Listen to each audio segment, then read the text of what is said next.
Okay, hi. So in this video, we will be talking about how to graph a scatter plot on a TI-84 calculator.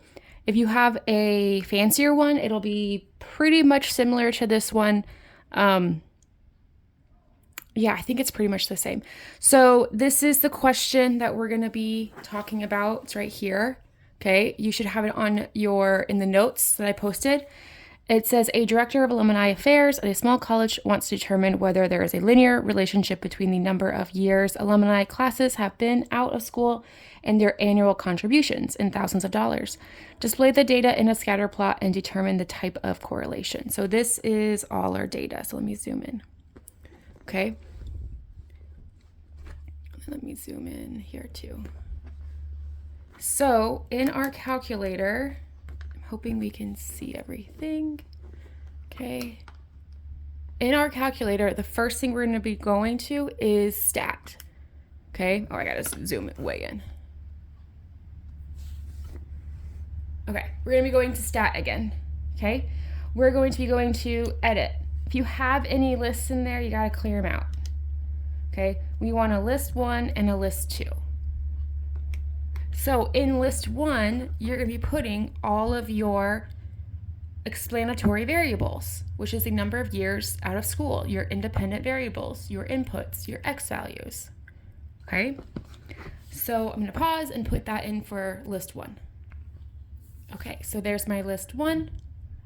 And then for list 2, I'm going to be putting in my response variables, my y-intercepts, my outputs, my dependent variables. Okay. Okay, so we have everything in our x and y in our list 1 and list 2. Okay, so we can't just hit graph. We have to turn on a stat plot. So if you look up here, okay, under stat plot right here, there's a y equals. Okay, I'm sorry, under the y equals button, there's a stat plot button. You want to hit that. So I'm going to hit second stat plot. And I have to turn the stat plot on. And we're just going to turn the first one on. Okay. So I'm going to turn the stat plot on. And so what I do is I hit enter. I select it. And I want to make sure it says on. So I'm going to hit enter for on. On is now highlighted and it's on. Okay.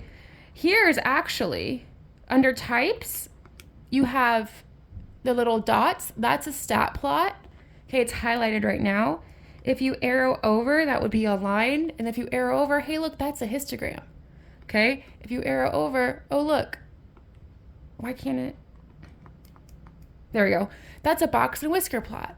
Okay? No, I'm sorry. That's a box and whisker plot. There we go. So all the graphing we've done, we could have done on our computer. We did it by hand, but we could also have done it in the calculator. Okay? But we're focusing on stat plot. So I want to make sure that that stat plot right there is highlighted. The little dots, okay, the first one. So now, if you hit graph, okay, you don't see anything. You're like, wait a second, I see something up here and something over here, but where's my graph? We have to change the windows. We have to change the scale. The calculator still has in default mode that it goes from 10 to -10 for the y's, and then, or I guess -10 to 10 for the x's. So now you have to go to window. You're gonna hit window, and you need to change this based off what the data is. So going back to the data here, for my x's, my lowest value is 1, and my highest value is 30. So I'm just gonna say, hey, for my minimum on my x minimum, I'm gonna say 1, and my maximum, I'm gonna say 30. Okay, if you want to actually say 0 and like 31 to give you some space, that works too. I want to keep the scale as 1, but you could also change the scale, right? If these numbers were crazy big, maybe you want to go up the scale by 5. That's how you would change that. For minimum, let's look at our y values, the minimum for our y values. I'm just going to leave it as 0, and then my highest is 14.6, so I'll just put 15 in there. So I'm going to change my minimum to 0 for my y values, and my maximum, I said 15. And then now I'm going to hit graph. Look, that's our scatter plot. Okay? So the question said, determine the type of correlation. Okay, it said determine the type of correlation. So I definitely think this correlation leads to linear correlation. So you have this one point out here, okay? But I would still say that this is a pretty strong correlation for linear. Okay, so, and it's negative though. So it's a strong negative correlation. Okay, we're gonna do example 2, but here's what I want you to do. Okay, here's example 2. Let me zoom out a little bit. And it says, display the data in a scatter plot and determine the type of correlation for the gross domestic products and carbon dioxide emissions data given below. So because we're doing these on the calculators, so I should have said this for example 1, I apologize. Because we're doing these on the calculators, just sketch them in your notebook. Okay, we're not gonna do these to scale on graph paper. We're just using our calculators. Okay, but make sure you create a sketch of it in your notebook so you can see, oh yeah, this data was was a negative correlation, something like that. So we're talking, I think we've used these values before in our descriptive stats unit. Yeah, we did, didn't we? Okay. It's the GDP and the CO2 emissions. So we're trying to see, hey, what's the correlation between these two variables, between the independent variable and the dependent variable? What's the correlation between the gross domestic products and the carbon dioxide emissions? Okay, is there a strong correlation between the two? Is it positive? Is it negative?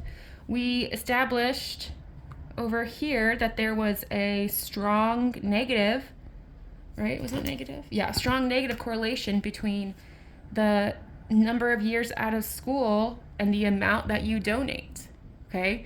So the further you are out of school, the less you donate to alumni contributions, okay?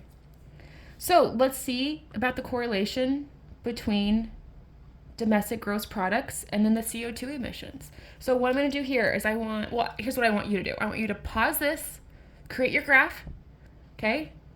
And then I'm going to walk through the graph one more time, but I want you to try it by yourself before you watch the video. So hit pause, create your graph, determine the correlation, and then confirm your answer with mine. Okay, now that we have the graph, now that you have your graph, I'm going to walk you through this. Excuse me. So I already have list 1, list 2 entered. Okay, so if I went to, my stat plot's already on. If I went to graph now, I'm still not going to see anything. I still need to change my X and Y windows for this new data. So I'm going to go back to Windows. Okay, I'm going to leave X at 0, but my maximum this time for X is like 5. So I'm going to just put 5 here. Okay, I'm going to leave the scale as 1.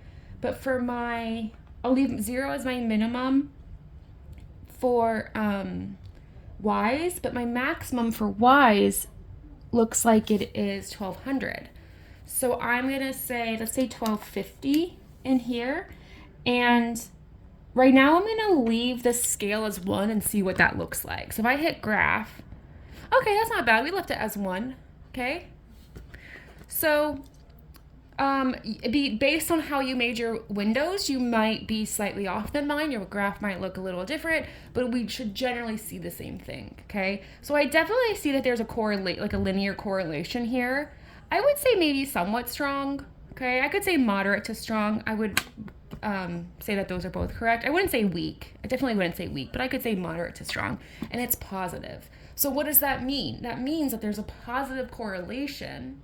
There's a strong positive correlation between the amount of gross domestic products and how much CO2 emissions is being released. Okay? One thing before you finish graphing scatter plots. You need to turn your scatter plots off. Okay? So, especially if you're in a calculus course, or maybe even econ, I'm not quite sure how much linear graphing you do. But if you want to go back to regular graphing, you need to turn your stat plot off. So you're going to hit second stat plot, and I'm going to go back up here, and I'm going to select my stat plot 1, and I'm going to turn it off. Okay, if you want to go back to regular graphing, you got to turn that off.